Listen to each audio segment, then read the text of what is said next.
Hello, everyone. My name is Andrew Stolarski. I am one of the summer 2025 interns here at the Dyckman Farmhouse Museum. As part of our intern projects, this is one of my projects, the main one from this summer, is entitled Home Field Advantage: The Story of Negro League Baseball and Its Roots in Inwood. So this is the online portion of a back porch history lecture that I gave at the end of July. And just a little bit about me. I am originally from Nyack, New York, so just up the Hudson River a little bit. I went to Kenyon College in Gambier, Ohio, where I studied history and religious studies. And I'm also currently in grad school at the Cooperstown Graduate Program for a master's in museum studies.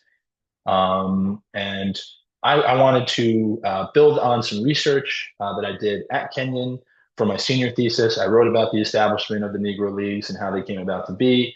And I wanted to take that a step further and see how the Negro Leagues provided an outlet for African Americans, obviously, but also how it made its way over here in Inwood, not too far from the Dyckman Farmhouse Museum, actually. So without further ado, we will dive right into it. So before we get there, before we get to the establishment of some African American baseball, it's important to find a starting point. And for this subject matter, a good starting point would be just after the Civil War, in the midst of Reconstruction.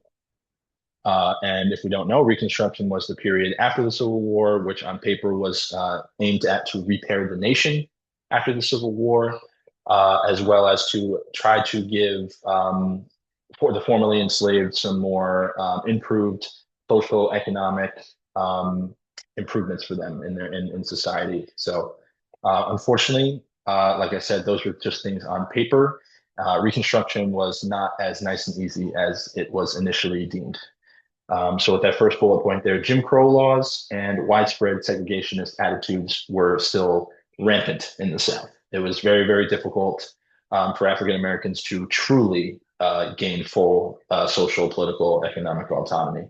There was some good out of Reconstruction, however. There was the passing of the 13th, 14th, and 15th constitutional amendments.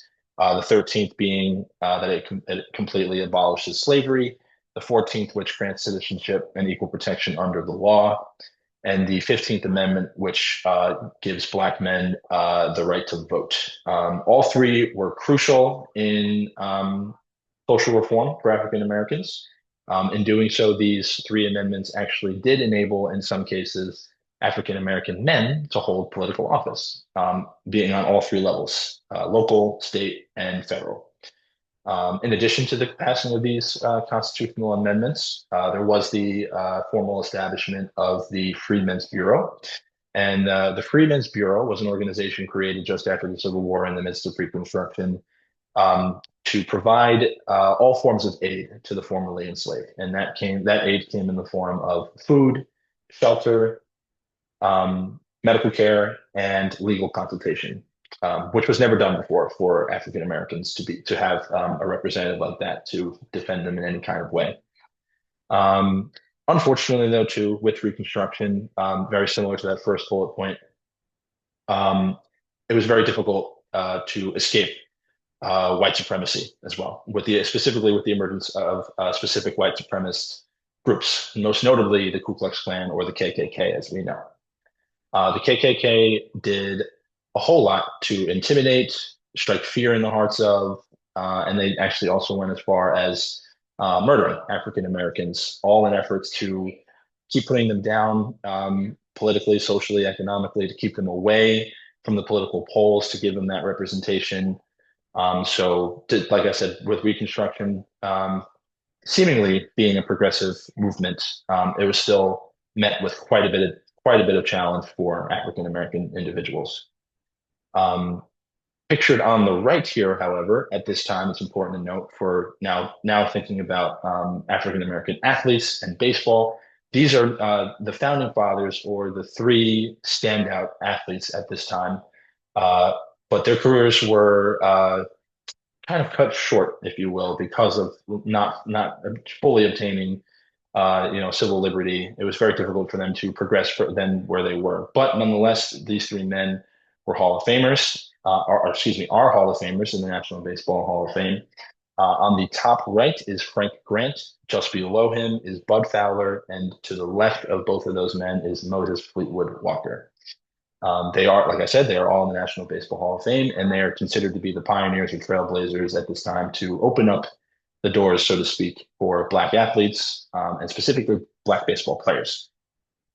So that being said, what happens next is with the emergence of these Black baseball players, um, they did form some early leagues of their own where they could play, but they were still at this time completely barred and completely left out from any major league competition. Historically, too, like anything else at this time, baseball was a very white-dominated sport. And what specifically kept African American athletes out of the sport of baseball were these things called gentlemen agreements. And what that means is white businessmen, white owners in the major leagues or any other kind of organized baseball league, uh, these white businessmen and owners they agreed on, nope, we're not allowing any African American participation at all. However, these black athletes took matters into their own hands, and they joined and formed their own what are called barnstorming teams. And if we're not familiar with the term barnstorming, barnstorming relates to a more entertainment aspect to the sport of baseball. So what that means is these African American athletes, they joined and formed their barnstorming teams. They would travel around a specific geographic area or region, and they would play a baseball game against another team. The key difference between a barnstorm game and an actual like major league formal game is that these barnstorming games were purely focused on entertainment. Not to say that baseball today is not an entertaining sport. I think it is, but um, barnstorming they went into it with knowing who was going to be the winner, with trying their best to make a certain play or certain event in the game happen. And it just lacked that overall competitiveness to it, say a major league game would today or even back then too. Um, Most importantly, though, a notable player who came out of this barnstorming style of baseball is a gentleman by the name of Andrew Foster. His nickname there is also listed, or Rube Foster, that's his nickname. Um, Really interesting story about Rube Foster. He grew up in Texas, East Texas, and he was a standout baseball player, standout athlete, actually, growing up. And the interesting story is he really took off. He really excelled in his baseball career in his high school years. There was a minor league baseball team stationed not too far from his hometown that had their practice facility there. You know, they would before the season started, they would go down there for training. And Rube Foster was invited to attend this training camp with this minor league team. Mind you, this minor league baseball team was all white because they were affiliated with a major league team. So Foster shows up to their training facility, and he is going through the motions. He is going through the drills with this minor league team. And at one point in their practice session, Foster is asked to throw live batting practice. Foster was a pitcher. I forgot to mention. Excuse me. Foster was a pitcher. He was asked to throw live batting practice to the white players of this minor league team. Foster took it very, very seriously. He wanted to show how good of a ball player was. He didn't want to be messed with. He wanted to be taken seriously for his athletic ability. He struck out a lot of these white minor leaguers in this practice session, and that raised a few eyebrows. Unfortunately, at this time, Foster didn't gain any traction for him, being that he was still a youngster in high school, but still, the fact that he was an African American male still was keeping him out of any kind of next step to take for himself to get to the like major leagues or anything like that.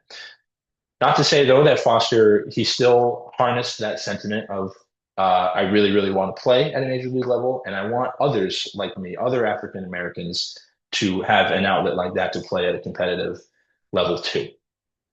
Um, there's a picture of Foster there on the top right, and then on the top or just to the left of that is his barnstorming team. You can see him in the top right corner of that photo, and then the bottom photo is just an example of this. This would be an example of a white barnstorm team, but all white as you can see. And in the middle there, the gentleman in the suit is very likely a man who would have agreed to those gentlemen agreements that I talked about. So moving on, the next steps. So as I mentioned, Foster, this is where he got the gears turning a little bit. He was really thinking of, yeah, I really want to create a league of my own, create a league for everyone else, other African American athletes to join. Um, so Foster moves to the Midwest, specifically Chicago, Illinois. Um, and here in Chicago, he meets John Shorling, who is a white man, a white business owner. And Shorling is the son-in-law of the Chicago White Sox owner, Charles Comiskey. Um, and at this point, the partnership between Foster and Shorling, Foster is a really big advocate for this. Is where he's like, okay, this is the first foot in the door of creating an organized league for Black players to showcase their talent and their skill sets. Shorling is seemingly all for it, but the important distinction here to note is, yes, Foster is a Black man, Shorling is a white man. Shorling agrees to have this partnership between the two, but Shorling and other white owners at this time who are following this similar business format, they're still taking a lot of the profits. They're the ones who are still the white businessmen and owners. The money's going all into their pockets via the ticket sales, the concessions, but also importantly, Shorling and all these other white owners have full control over where they're playing, where these Black teams are playing, who they're playing, and when they're playing. So even though this is seemingly a good first step for Foster and other Black athletes and managers, they're still heavily controlled and dominated, dictated by white businessmen and owners. So Shorling and Foster did go on to organize the Chicago American Giants, as you can see in the roster photo down below. Foster was the manager for that team. He is in that photo there in the center top row in a suit and tie. And Shorling and Foster agreed to actually the Chicago American Giants played their home games at Southside Park, which was the then home stadium of the Chicago White Sox, a baseball team that's still prevalent today. Um, yeah, so like I said, Foster at first is like, wow, this is great. We have a good outlet here for African American athletes, but still there's that not quite there yet feeling because of those white businessmen controlling still all aspects of these Black leagues. So Foster takes it another step, and he takes matters into fully his own hands here. He gathers up all the other players of these pre-established African American leagues and teams, as well as owners, Black owners, and stuff like that, and invites them to attend a meeting in Kansas City. The meeting is hosted specifically at the Paseo YMCA in Kansas City, pictured below there. This is where, after I believe 2 to 3 days of meetings and deliberations, this is where Foster comes out of this meeting with all these other players and managers to form the Negro National League, or the NNL, as it became known as, abbreviated. There was a little pushback at first, early on in these meetings and deliberations, because players and certain owners thought that they would be also foregoing their autonomy. Because keep in mind, these players and owners are coming off of business deals with these former white owners, so there is a little skepticism naturally of is this going to be the same thing, even though we're all trying to form a league under a common cause here. That wasn't the case. They got through that. Foster spearheaded the whole operation. He became the president and the founder, obviously, of the Negro National League. Once the league took full swing, given that this meeting took place in Kansas City, naturally, in its earliest stages, or initial stages, as we say, teams were heavily concentrated in the Midwest. Cities like Chicago, Cincinnati, Ohio, Dayton, Ohio, Detroit, Indianapolis, Kansas City, and St. Louis. Once the league started growing and becoming more popular, more competitive as well, that's when we get teams expanding in more East Coast cities. So obviously we have teams in New York. There was a team in Newark, New Jersey as well at one point, and Pittsburgh too. There was a team in Pittsburgh. Another interesting thing to note too, that last bullet point on the slide as well, is despite the Negro National League being the first league to come out to formally invite purely African American athletes, there were some rival leagues that were formed out of this too. Rival, not necessarily in the sense that it was like the Negro National League was better than these other. That's not necessarily the case. It just these other leagues popped up to further expand on giving African American athletes a chance to play in leagues. So, in addition to the NNL, there was the Southern Colored League, or the SCL, and then eventually there was the another league that was created shortly after the NNL, was the Eastern Colored League, or the ECL. So, which brings me now to baseball here in Inwood. If you guys didn't know, there was Negro League baseball played not too far from the Dyckman Farmhouse Museum, with the team being the New York Cubans. That was the established team that played nearby, and the venue that the Cubans played their games at was called the Dyckman Oval, and the Dyckman Oval was built in 1915, and it lasted about until 1938. Something interesting about the Oval, though, as you can see it pictured below there with the advertisements of the Cubans. Um, the venue at first was not for baseball. It was actually initially hosting ice skating competitions, but it later expanded more into other sporting events too, like baseball, like football, boxing too. And I think in a few slides here, I have some newspaper clippings of other things that happened at the Oval. But it became like a full-on entertainment venue within Inwood. And then obviously, as I said, the Negro League team that called the Oval home at a certain period of time was the New York Cubans. Just to give a little more context about where the Oval was in relation to Inwood and its surrounding areas, the dashed blue line there is the current A train subway line, and then the dashed red line there is the current one train line. And then highlighted and circled there is where the Oval once stood. It was kind of nestled on the corner of Nagle Avenue and 10th Avenue, as you can see there. Another good image I like to show is this next one, where you can see it from the subway tracks approaching the stadium. You can see it off in the distance there, again with that big advertisement saying Dyckman Oval, home of the New York Cubans, as well as the stadium lights. And then, yes, this is what I was talking about before. You can see some other various newspaper clippings of other sporting events that were held at the Oval. On the top left there was a boxing match that took place at the Oval. The center there was motorcycle races, and then on the far right, there were football games hosted at the Oval as well. Another cool thing about that took place at the Dyckman Oval was Yankees legend Babe Ruth actually made an appearance and played in an exhibition style game hosted at the Oval too. This was after his major league playing career with the New York Yankees, but he did some kind of pop up, exhibition style game at the Oval. I believe there were some other notable players around the same time that Babe Ruth played at that were also invited to play in this exhibition style game.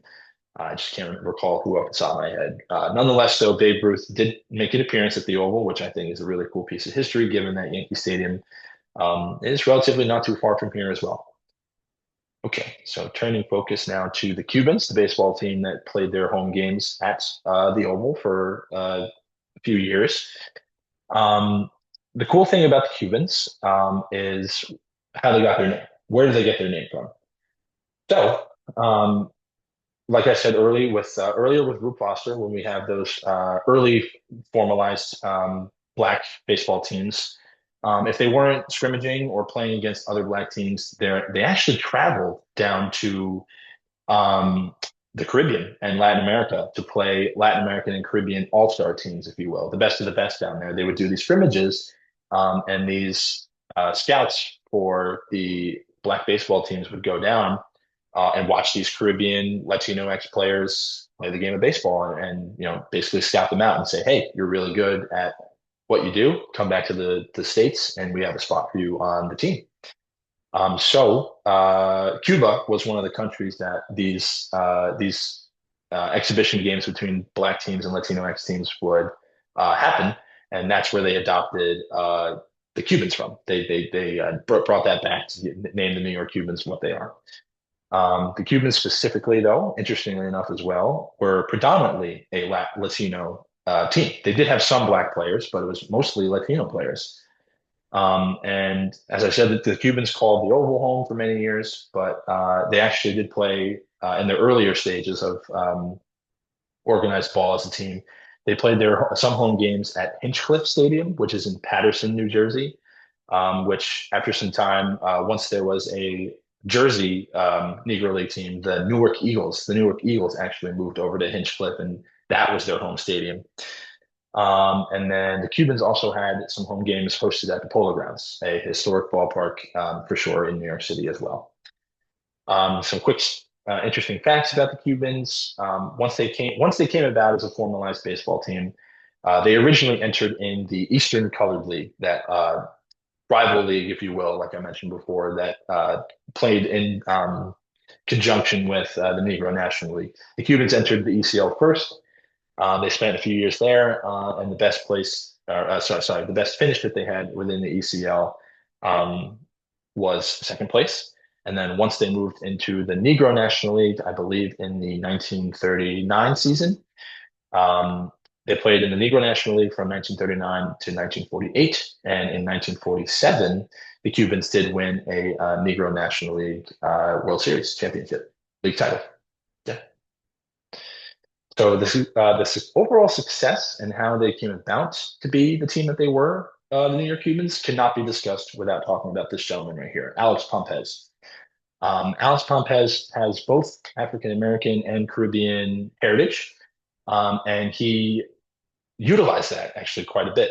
He's considered the pioneer of um, transnational baseball, if you will. So he was a big advocate for, like I discussed before, about having African American Black baseball teams going down to the Caribbean and Latin America to play against those teams and to recruit players. Um, but when he first arrived on scene on the ownership and proprietorship of baseball teams, his first team that he formed was called the Cuban Stars East. I know it sounds a little confusing, but the reason why he threw in the East there is that in the Midwest at this time, I believe it was about 1918, 1919 or so when he formed this team. In the Midwest, there was a team actually already with the name, the Cuban Stars. Pompez wanted to differentiate that from that and show how more competitive they were, so he threw in the Cuban Stars East, given that they were concentrated in the New York area. Um, and the name stuck. Pompez really utilized his skills, as I mentioned, to bring in a lot of these Latinx players, made the overall team more competitive, and naturally, the Cuban Stars East eventually just were dubbed themselves the New York Cuban Stars, and then eventually, again, just the New York Cubans. Still, though, adapting from what I said earlier about when the teams would go down to Cuba and other places of Latin America to recruit players. So that's still relevant too. Um, uh, I already mentioned that bullet point there about traveling down to the Caribbean there, but yeah, Pompez he's the figurehead in this kind of movement to shift away from not shift away necessarily, but include making the Negro National League and other and subsequent leagues more inclusive. Just yes, having African American players was crucial to the success of the league, but a gentleman like Pompez really also ushered in this new wave of bringing in Latinx players as well.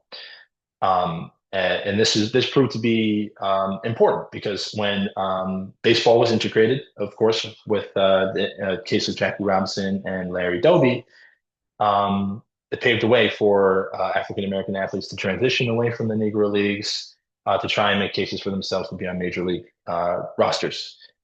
Um, However, it didn't. Jackie Robinson is a standout case, but it is important to note that despite Jackie having a lot of success as an African American athlete, it was still very, very hard for former Negro League All-Stars, Negro League championship winners to make names for themselves in the major leagues. There was a few standouts, but it was still overall difficult for every African American athlete, let's say, to make it big in the major leagues. Um, Back to Pompez briefly, he did run into some financial issues that did reflect on the success of the New York Cubans. So, despite Pompez's efforts to really drive in all this new wave Latinx attendance on baseball teams, Pompez did have a little bit of a dark side. He did gamble a little bit. He ran an illegal numbers ring. Um, he had to flee the country. He had to flee to Mexico, actually, to kind of let all his allegations and crimes to kind of die down. And then once they did, he came back. And he came back in just the nick of time, actually. I believe he was under investigation through 1943 through 45, and he fled the country during that time, but he came back in 46. And the Cubans won their only Negro National League title in 1947. But Pompez was on the scene for that once he came back. Yeah, so that's about it for today's talk. I appreciate you guys tuning in and watching this video. Please leave a like. You can share it too with friends and family. Um, Take a look at our description below too. We have more information about upcoming events, as well as signing up for our newsletter. And then, of course, you can always find out more what's happening here at Dyckman Farmhouse via our website and other social media pages. Thank you so much.